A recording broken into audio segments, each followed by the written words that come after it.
Dr. Boyle, could you talk a little bit about your ministry background to start? Before I came to Moody, my first ministry was I did church planting in Morton, Illinois. And I was there for 11 years. Then I planted a church in Langdon, North Dakota, which is a town of 2,300. And then I served as a district superintendent with the Evangelical Free Church for 10 years.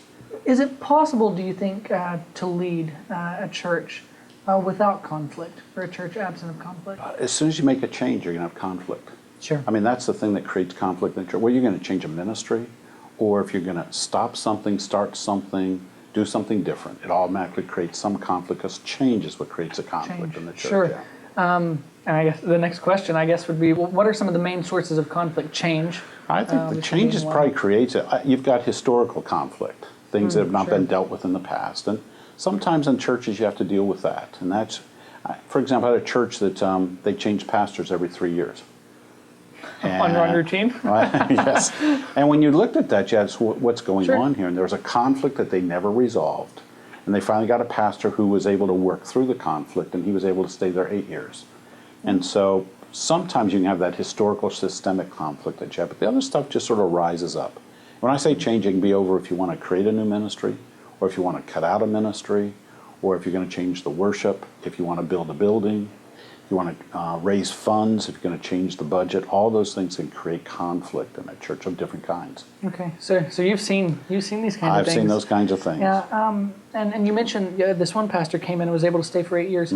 Well, what are some of the things that pastor or any other pastor can do to kind of help a church through conflict, just kind of bring them through it, usher them through, you know? I think when they work through conflict, I think one of the ones is if you start thinking of the life cycle of a church. With the idea when you start a church, it's a church plant, and then you can go all the way down to where you actually close a church, and that's the death of a church. So if you're on the upside of a church, you're starting it up and it's moving towards that vision of what you're doing. When you lead that way, it would be leading by what's called continuity. You're going to do things similar in the same way. Okay. But as soon as you go on that downside, then you're going to lead by discontinuity, and that's when it really brings a lot of change. So you realize the church isn't growing like it was, it's plateaued. You're going to introduce some change there, and that's discontinuity. You're not going to lead the way you've been, because if you keep going the way you're going, you're going to bury the church. Sure.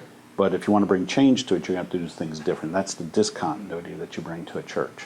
And that's very hard to talk generally about a lot of these things, because so much, I guess, it seems it's a case-by-case basis. That's it. You're exactly right. But I wonder if you could talk about maybe what are some common mistakes that pastors make or those in church leadership make when trying to bring about some of these changes? Sometimes I think, I don't think pastors realize that sometimes they're part of the problem.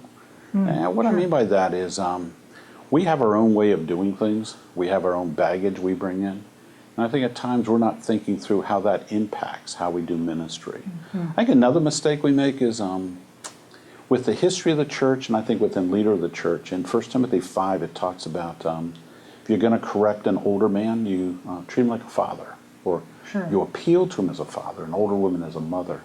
I think at times, and I'll speak for myself as a younger pastor, I still remember first church plant I was doing, and I was meeting with the pastor in the town, and he had the large evangelical church in town. So I went to meet with him to let him know that we're starting a church plant. And I went in and called him by his first name.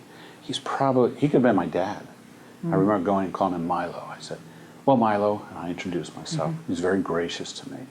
We talked about planting a church. He told me the best place to plant a second church was or a shoe store was next to the first shoe store.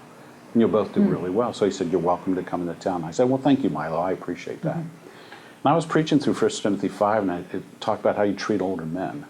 Yeah. And I went back and apologized to him. And I called him Mr. Nussbaum, or Pastor Nussbaum.